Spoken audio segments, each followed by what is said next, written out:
আজকে বৃহস্পতিবার, তাই আজকে ঠাকুরঘর থেকেই ভিডিওটা শুরু করলাম।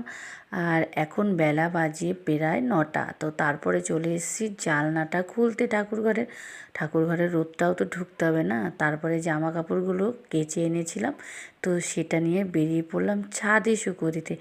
আর আজকে একটু উড়ু উড়ু হাওয়া দিচ্ছিল, যার জন্য দেখি ফুল গাছটা খুব সুন্দর লাগছিল দেখতে, তাই একটু সেটাও ভিডিও বানিয়ে নিলাম। এবার আমি জামা কাপড়গুলো শুকো দিয়ে দেবো। জামা কাপড় শুকো দেওয়ার পরে এবার জলটা রোদে দিয়ে দেবো ছেলের জন্য, কারণ দুপুরবেলা ছেলে এটা স্নান করবে রোদের জলে।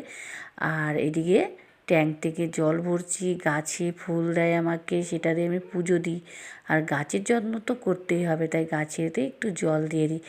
গাছে জল দেওয়ার পরে তারপরে চলে আসলাম ঘরে।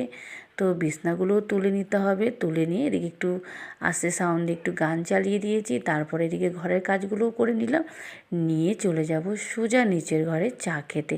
তো আমি তাড়াতাড়ি করে গিয়ে চাটা বানিয়ে নিলাম, আর আজকে হবে গুঁড়ো দুধের চা।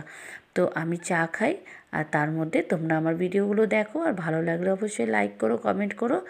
আর খুব তাড়াতাড়ি তোমাদের কাছে আবারও একটা মিনি ব্লগ নিয়ে আসছি। তো তোমরা ভালো থাকো, সুস্থ থাকো, আর সবাইকে বলে দিই শুভ সকাল। আর আমরা এখন চা খেয়ে নিচ্ছি, টাটা।